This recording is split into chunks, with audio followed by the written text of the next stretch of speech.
Hey YouTube, what's going on? Chris here. I want to bring you all a quick update on Litecoin. Right now we're at $119.60. We're up 6.25%. Things are looking beautiful here, guys. What we were looking at was this breakout yesterday. If you haven't seen it, go back and check out the video I did yesterday. It was only a minute or too long, excuse me, but we were looking at this trend line right here, and we got a breakout of it, guys. And what happened to me yesterday is I bought in at around 86 for my last trade. We held, and at 103 I got stopped out, and so it was right in here, guys. Let me find 103. So 103, it was like right in here. I ended up getting stopped out. We came back down. We started to make a move up. And once I saw this trend line break and it closed on the hourly chart, I do believe it was the hourly chart or the half an hour chart, I jumped back in at 105.10. And I'm just currently in a position right now letting it ride, guys. And that's what has to happen sometimes. You know, I saw something like this, even though I was out of my position. I said, hey, you know what? It's $1 or $2 more per coin. I jumped right back in there because I saw that trend line break and that closed, and it was time to get back in, guys.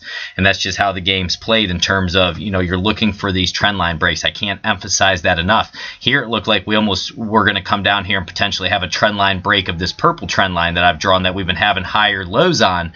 But guys, that didn't happen. It almost turned in like a bull flag, and now we're just breaking out. And what I wanted to show you was we're going to do a little measured move here. So this, to me at least, it is qualifying as a bull flag, guys. We had this very strong push up. This is chunky volume here. Typically it's a sharper stick like this, but we had a beautiful move up.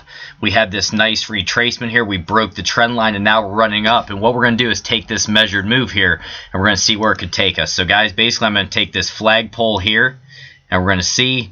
So that's roughly about 23% or so right there. And what I want to do, I want to see if I can drag this up here, guys, from where we broke out, and that's going to peg us right around $125. Right in that range is going to be my first target area of where we may potentially want to take some profit there. So guys, we're going to look at this red line now over here, and we're going to see if we have any resistance. So what I want to do is go out on the one-day chart so we can get a better look at it. And guys, right here is around that red line. That would be pretty strong overhead resistance. We would think we had this big bounce. We had a bullish engulfing candle here. We came up to this area, so that's the area we would be looking at, guys. And I'm not saying that we wouldn't be able to get over it in the future, but typically if you just have this long stick here, guys, we definitely could have some type of retracement once we hit that, you know, maybe back even into that 115, 113, 110 area, and then another higher high comes in, and we'll try to target up around that 130, 135 area. Okay, so really keep your mind on that we are going to be running up to around this 125 potentially if we do the same move, guys, if we take that measured move up that we were looking at from this bull flag. So we took the flagpole, extrapolated it up, and that's kind of going to give you that target area, and we're getting pretty close to it. What I want you to also look at here, I've been doing a lot of trading on the 4 hour, and I'm getting in and out of these things, guys. Another reason why I think we're kind of getting close here to a potential top before we have some type of retracement. Our stock RSI on the 4 hour is at 99 and 99 right now, so we're pretty well pegged out there.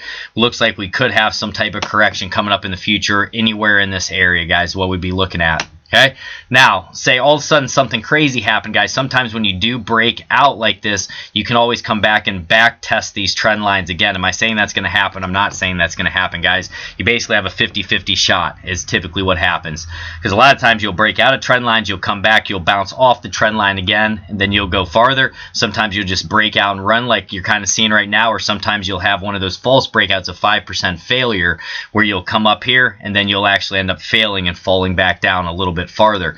So right now it's just being patient and actually seeing how far this breakout's going to lead us to here, guys. But you can see even on the 4 hour we closed, and the close was at around that 105. So right in that range where I jumped in, I think it was 105.10, 105.15, somewhere right in there. But we're back in the position now, and we're just going to try to ride it. And that's the thing, guys. For me, I want to accumulate Litecoin, so I have to take some risks like that.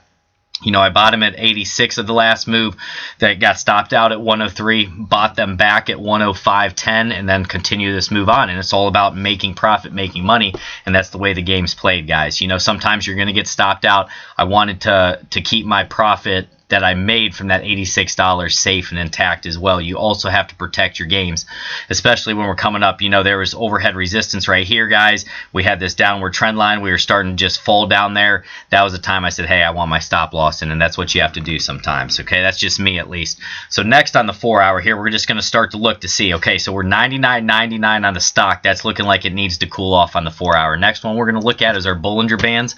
We're going to see if we're getting overextended here on the 4 hours at all. But overall, guys, yeah, we're up outside the Bollinger Band here, so you can expect some type of retracement or pullback. Typically, guys, you see out here you got off the bands and then you had some type of retracement. Out here you get out of the bands, had some type of retracement. So, you know, we can kind of look to see if we will have some type of a throwback, maybe even to around that 105 at some point, guys, to back test where we had this overhead resistance. Remember, overhead resistance, when you break it, you want it to become new support eventually to where we'd find support off on top of that. Okay, so that's the Bollinger Bands, a little overextended as well. Let's take a look at our RSI on the 4 hour. And I'm just going to stay in on the 4 hour here, staying a little tighter with you guys. You can see we're at 83.53, so we are overextended, guys. We're in that overbought territory. You can see last time over here, once we got up to that level, we started to have some type of pullback or retracement there. So just really keep your eye on that, and then we can also draw higher lows on that RSI. Let me pull that back up here, guys. On the RSI, we want to continue to have higher lows there. Let me pull it back up here, guys. So what I like to do, obviously, is draw support and resistance and trend lines and everything. So I would draw right on this.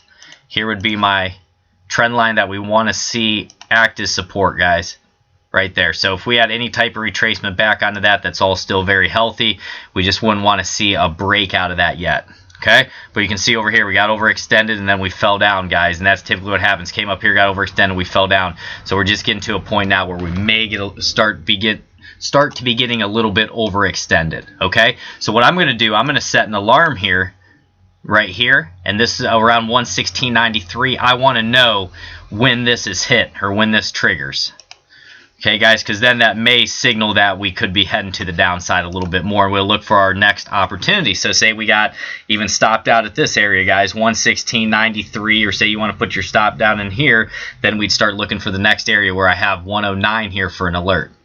So that's the way I like to do them, guys. You know, when you get overextended to the upside, you're starting to see stocks and all that type of stuff there. Don't be afraid to take your profits or put in a stop loss. You know, even a stop loss down around that 113 or whatever. See if it continues running, and if it doesn't, it turns against you. Then you know what? You made a profit, and you look for your next spot. So that's what I like to look for in trading, at least, guys. That's what we're doing here. But just to show you, look at the power of trendline breaks. Let's measure that again, guys, in terms of percentage gains. Think about this. Just reading a trendline break.